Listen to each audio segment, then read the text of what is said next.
Halo guys, selamat datang di 1% Podcast. 1% Podcast adalah bagian dari 1% startup life school terbesar di Indonesia. Dalam podcast ini kita bakal ngebahas topik-topik seputar kesehatan mental, pengembangan diri, serta edukasi life skills dengan tamu yang handal di bidangnya. Kami ingin kamu untuk bisa mendapatkan insight baru dan berkembang seenggaknya 1% setiap harinya. So that's all, enjoy 1% Podcast untuk hidup seutuhnya.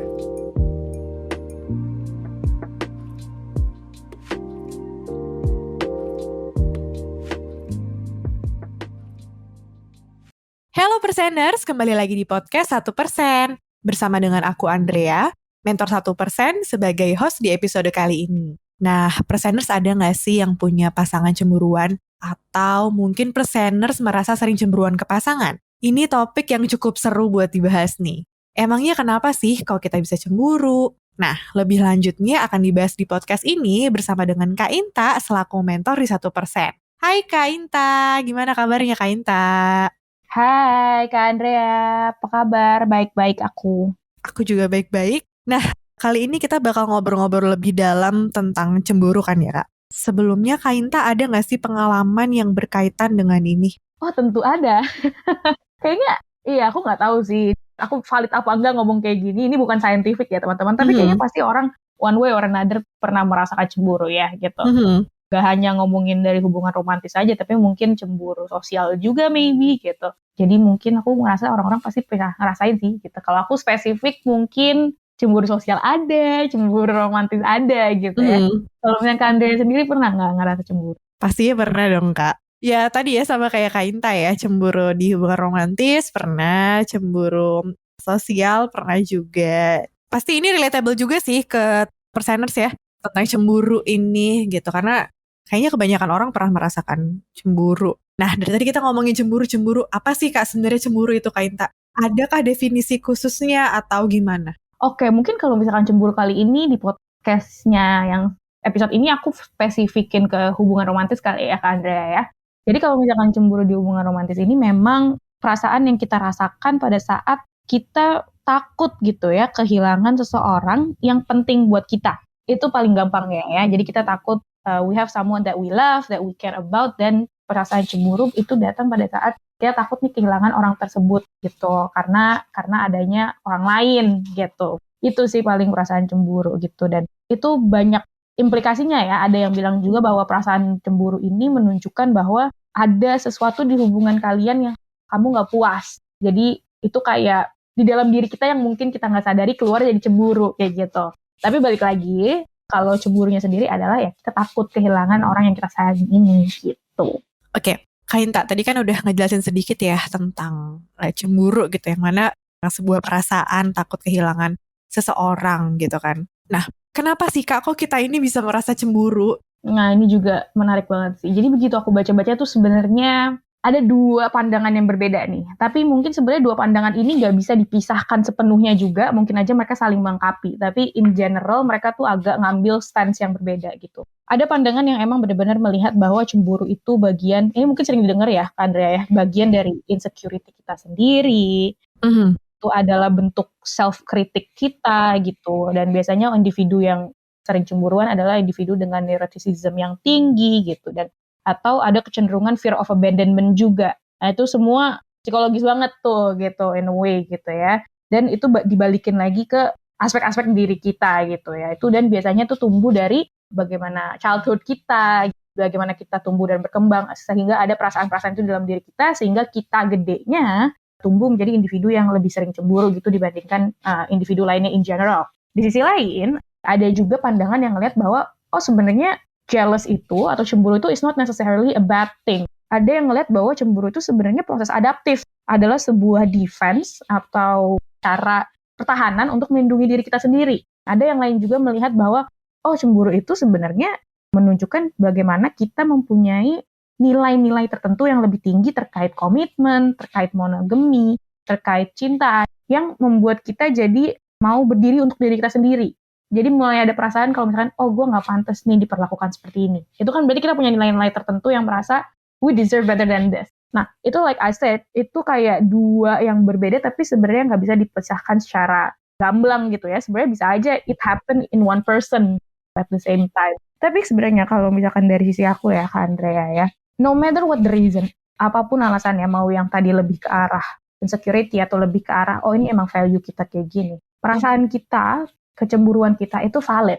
Tapi yang menjadi bahaya itu how we act on it, how we deal with the feelings itself. Itu tuh yang mendefinisikan kita sebagai individu gitu. Bukan perasaan cemburunya. You feel jealous, that's okay. Tapi abis itu lu ngapain? Sebenarnya kan kayak gitu. Gaya cemburu sih, it's basically sebuah feelings yang kita milikin. Tapi sekarang kita ngomongin spesifik cemburu gitu. Nah, yang menjadi bahaya adalah pada saat kita nggak reflect nih ke perasaan kita. Jadi kita dapat perasaan cemburu, kita overwhelmed dengan perasaan itu, terus kita terima-terima aja, oh ya udah cemburu, terus kita berperilakunya berdasarkan terkait perasaan yang overwhelming itu gitu, dan kita nggak berusaha untuk nge-review lagi perasaannya, kita nggak ngerasa untuk ngelihat ke diri kita sendiri gitu. Sebenarnya kata kuncinya adalah kita nggak refleksi diri. Oke. Jadi gimana cara kita merespon perasaan tersebut ya Kak Inta ya? Kalau cemburu yang terus-terusan tuh bisa nggak sih Kak? Gimana sih emang cemburu yang terus-terusan itu tuh? Nah itu dia, cemburu yang terus-terusan juga balik lagi tadi adalah cemburu yang kita ladenin gitu kali ya kata-katanya ya. Kita ladenin aja tuh, oh ya cemburu gitu. Dan pada saat kita ladenin dan kita nggak refleksi diri, kita nggak berusaha komunikasi ke pasangan kita, itu akan berkembang, atau bahasa Inggris yang paling enaknya adalah blossoming into perilaku-perilaku yang sangat tidak sehat. Seperti jadi menghasilkan suspicion gitu, abis itu mistrust, abis itu jadi emosi-emosi dan perilaku-perilaku yang intens, dan akhirnya tentu yang paling sering kita lihat juga jadi posesif gitu hasilnya. Ya dia nggak boleh kemana-mana pasangannya, kayak kamu sama siapa, kamu apa, abis itu kita nge-track mungkin HP-nya. Nah jadi itu dia, itulah pada saat si cemburu ini mulai take over ourselves dan take over our behavior juga, terutama pada saat kitanya nggak refleksi diri dulu. Nah jadi kalau misalkan dihadapi dengan baik, kita menghadapin perasaannya dengan baik, itu sebenarnya balik lagi ke yang tadi, the feeling of jealousy itself itu valid-valid aja. Nah, tapi juga yang bahaya adalah walaupun aku bisa bilang kayak, oh perasaan kamu valid kok, tapi kalau misalkan kita, teman-teman perseners di luar sana nih, mulai menemukan kayak, oh valid kok, terus hal-hal kecil aja, jadi terus-terusan bikin cemburu nih, setiap hari ada aja alasan untuk kita mempertanyakan pasangan kita. Itu juga mesti di-review ya. Itu juga mesti dicek nih, kayak, ini emang gua nggak bisa percaya kah sama dia, sampai setiap hari cemburu terus, sampai setiap hari mempertanyakan kesetiaan dia terus. Nah, itu kan mesti di-review lagi hubungannya. Karena kan trust itu salah satu yang paling penting ya di dalam hubungan. And when you don't have that, itu yang juga menjadi masalah gitu, yang perlu kita lihat lagi. Oke, jadi kalau dari tadi yang Kak Ita bilang, berarti cemburu itu bisa berbahaya juga ya ke hubungan kita dengan pasangan gitu ya. Ya selain itu, kira-kira ada bahayanya lagi nggak sih Kak? Kalau cemburunya terus-terusan nih ya, nggak, cara kita meresponnya gitu-gitu aja gitu ya, terus memunculkan perilaku yang tidak sehat tuh, bahayanya apalagi sih Kak, selain ke hubungan gitu? Berarti kalau misalkan kayak kita nge-handle-nya nggak oke ya, jadi let's say for the sake of the argument, kita nge-handle-nya kurang baik, kita ada perasaan ini terus langsung act on it-nya juga nggak dipikir-pikir, langsung marah-marah, langsung accusing ya, kayak gitu, atau langsung posesif. Itu dampaknya gimana sih sebenarnya ke hubungan? Tentu hubungannya bisa jadi tidak sehat ya. Itu menjadi hubungan yang tidak secure. At one point, kitanya nggak secure, karena kita worry terus, kita kepikiran terus, kita suspicious terus. At the same time, buat pasangannya, of course, it's not picnic juga gitu ya, karena terus tanya-tanyain, terus dianya juga jadi, mungkin lama-kelamaan bisa agak risih ya. Kenapa sih kayak, gue nggak ngapa-ngapain, kalau misalkan dia nggak ngapa-ngapain ya. Gue gak ngapa-ngapain, kenapa kayak gini. Padahal mungkin bagi dia tidak memberikan alasan apapun untuk membuat pasangannya cemburu. Tapi pasangannya terus cemburu terus. Itu kan yang membuat dia jadi gak merasa secure juga di dalam hubungan.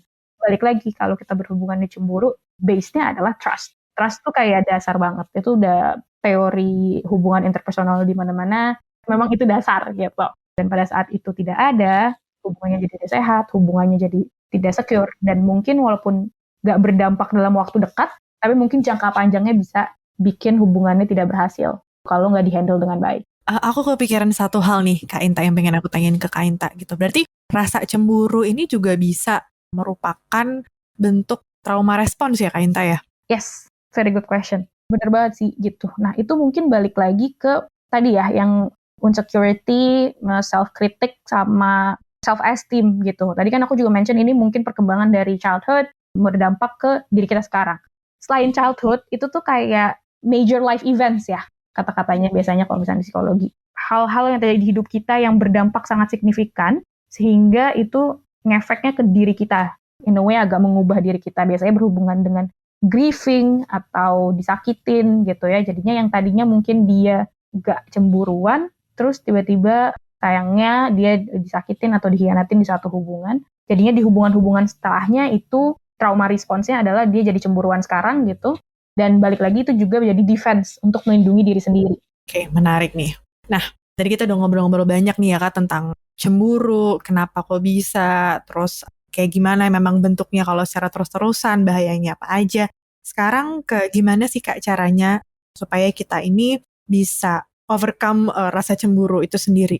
Oke. Ini ada beberapa points, tapi aku baginya ke dua bagian. Yang pertama, gimana kita handle internalnya, terus gimana kita handle eksternalnya gitu kali ya. Oke, jadi kalau misalkan di internalnya itu, yang pertama tuh kita pay attention terkait apa yang kita ngomongin ke diri sendiri. Jadi, kita balik lagi ke self-awareness ya. Kalau kita mulai sadar, kita mikirinnya mulai aneh-aneh, terus kata-kata yang kita gunakan ke diri sendiri tuh kayak, oh, dia nguap, jangan-jangan dia udah mulai bosen nih, gitu. Atau, oh, dia pulangnya lebih malam, jangan-jangan dia tadi jalan dulu sama siapa. Itu kita udah mulai aware tuh, the way we talk to ourselves, kata-kata yang kita gunakan gitu ya, karena itu udah mulai mengarah ke sana gitu. Jadi langkah pertama adalah aware dulu, pay attention. Terus yang kedua, kita fokus dulu ke internalnya, turn the focus inward gitu, ke dalam diri sendiri. Kalau udah mulai tadi, yang pertama, oh kata-katanya mulai kayak gini, terus fokus ke, oke, ini perasaannya apa, dan kenapa gue ngerasain ini, sejak kapan gue ngerasain ini, apakah ada dari hubungan gue yang memberikan alasan gue untuk merasakan seperti ini gitu. Nah, kalau misalkan udah dari situ, kita decide nih. Jadi dari tadi kita mulai refleksi, kita decide, oke, ini jealousy-nya make sense, atau ini ada alasan tertentu, atau ini based on my insecurity, atau a little bit of both. Jadi situasinya iya, insecurity-nya iya, jadinya jealousy atau gimana. Jadi kita decide dari situ, kita ngambil kesimpulan gitu ya. Nah, ini akan menjadi bahaya pada saat individu tuh menaruh semua self-worth-nya di dalam hubungan dia. Jadi kalau misalkan berhubungan dengan insecurity, it's very common pada saat individu taruh semua self-worth-nya di dalam hubungan. Jadi yang membuat ada sedikit-sedikit yang berubah di dalam hubungannya itu jadi insecurity sendiri gitu. Jadi di sini make sure teman-teman punya aktivitas yang kamu sukain, punya teman-teman di luar dari hubungan kamu. Your relationship is not your whole life ya. Di luar sana perseners yang mulai ini kalau udah punya pacar jadi nggak punya waktu buat temen-temennya, hati-hati, tolong dijaga kehidupan di luar dari hubungannya kayak gitu. Nah itu tadi 3 poin pertama di mana kita fokus ke internal. Kalau misalkan udah nih kita udah review, udah refleksi diri, habis itu mulai kita keluar gitu, kita fokus ke dunia eksternalnya dalam arti kalau memang ada masalah komunikasikan dengan pasangan. Tapi ada note sedikit nih. Pada saat kita mau komunikasi dengan pasangan, make sure apa yang kalian ingin dapatkan dari komunikasi tersebut.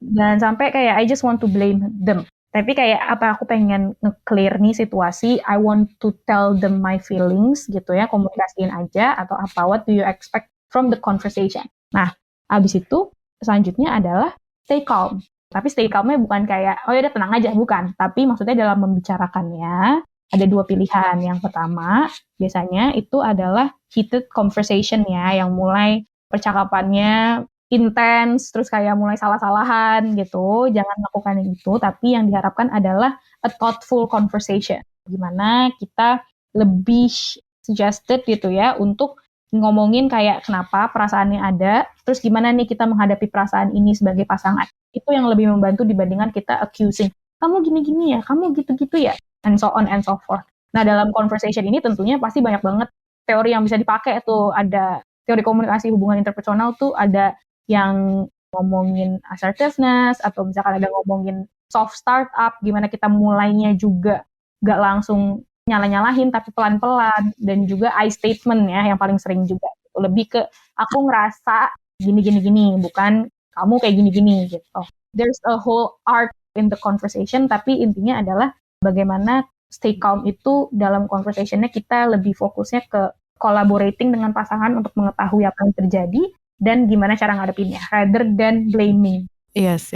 Mungkin aku nambahin sedikit kali ya Kak Inta yang terakhir nih ya, cara untuk thoughtful conversation gitu ya dengan pasangan, karena ini juga cukup sering dibahas oleh menti aku gitu ya, dipertanyakan lebih tepatnya, gimana sih Kak cara untuk komunikasi yang benar dengan pasangan kalau kita pengen menyampaikan kita ada rasa yang mungkin kurang berkenan gitu ya, maksudnya kurang nyaman atau apa gitu, mungkin dengan menyampaikan pendapat kita dulu tapi nggak lupa untuk menanyakan menurut dia gimana gitu. Jadi nggak hanya dari kita yang mengungkapkan pendapat, tapi kita juga mendengarkan dari pihak pasangan itu seperti apa, dan instead of salah-salahan gitu, mencari jalan tengahnya, apakah ini ada jalan tengah yang bisa ditempuh gitu. Jadi mungkin perseners yang bingung gitu ya, ini gimana sih cara memulainya, ya bisa dimulai dengan ngomong dulu apa yang kita maksud gitu ya, pendapat kita seperti apa, lalu jangan lupa untuk tanya ke pasangan juga gitu. Jadi kita saling mendengar gitu ya, dengan pasangan saling mendengar dan ditentukan jalan tengahnya seperti apa.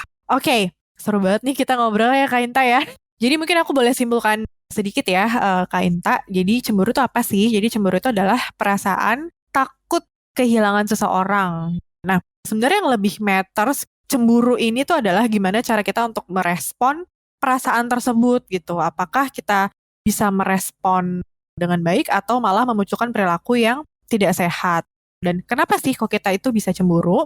Ada banyak faktor ya. Jadi yang pertama itu ada dari diri sendiri gitu ya. Apakah ada insecurity, fear of abandon, terus masa kecil seperti apa gitu ya, pola asuh, pengalaman hidup yang kurang nyaman mungkin selama kita tumbuh dan berkembang gitu ya. Terus ada juga pandangan bahwa cemburu itu adalah proses adaptif, cara pertahanan untuk melindungi diri kita sendiri gitu ya. Karena tadi mungkin ada pengalaman-pengalaman hidup yang kurang nyaman gitu ya, yang membuat kita menjadi ingin melindungi diri. Lalu berikutnya ada juga pandangan yang mengungkapkan kalau cemburu itu tuh menunjukkan kalau kita memiliki nilai-nilai yang lebih tinggi gitu ya, dalam hal ini terkait percintaan gitu ya, value yang lebih tinggi dalam hubungan percintaan. Dan cemburu itu sebenarnya valid, tapi ya tadi ya bahayanya gimana sih cara kita untuk merespon, itu yang lebih penting gitu ya. Lalu kalau cemburu yang terus-terusan tuh gimana gitu. Nah, cemburu yang terus-terusan adalah cemburu yang kita ladenin perseners. Jadi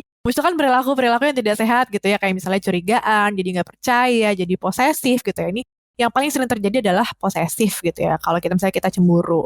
Lalu bahayanya apa sih? Tentunya kalau dalam hubungan romantis, jadi hubungannya tidak sehat gitu ya, karena kan tadi ada rasa curiga, tidak percaya, posesif gitu ya, menyebabkan hubungannya menjadi tidak sehat. Lalu untuk overcome rasa cemburu itu, tadi Kak Inta membagi jadi internal dan eksternal gitu ya Kak Inta. Yang internal itu caranya adalah kita memperhatikan gitu ya, apa sih yang kita sampaikan ke diri kita sendiri gitu, self-awareness-nya seperti apa. Lalu kita coba untuk mengidentifikasi nih perseners, apa sih sebenarnya yang menyebabkan kita itu cemburu? Apakah insecure? Apakah memang kita ada pengalaman gak enak sebelumnya? Ada hal-hal lain gitu ya, apa sih yang sebenarnya menyebabkan kita cemburu? Nah, kita coba untuk mengenali, tahu gitu ya, tadi raising awareness. Lalu gimana cara kita refleksi juga gitu, apakah rasa cemburu ini tuh make sense gitu loh, patut untuk dilanjutkan atau tidak gitu, atau perlukah untuk dibicarakan dengan pasangan atau gimana. Jadi untuk menentukan langkah berikutnya seperti itu. Lalu yang kedua adalah dari eksternalnya,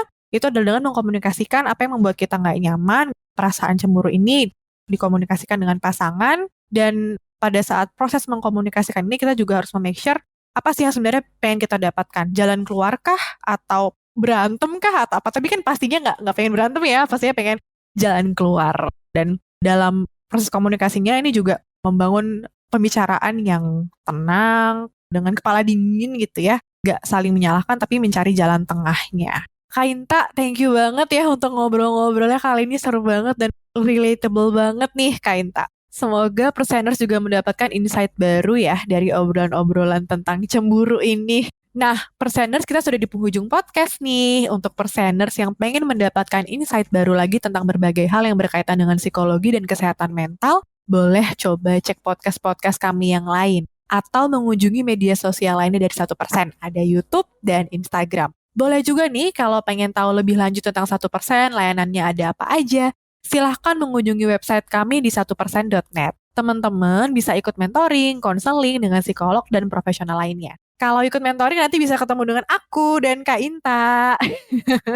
Semoga layanan yang kami berikan dapat membantu perseners untuk melangkah ke depan sebanyak 1% setiap harinya ya. Akhir kata, terima kasih banyak perseners sudah dengerin podcast episode ini. Mohon maaf jika ada yang kurang berkenan, Andrea pamit undur diri. Bye!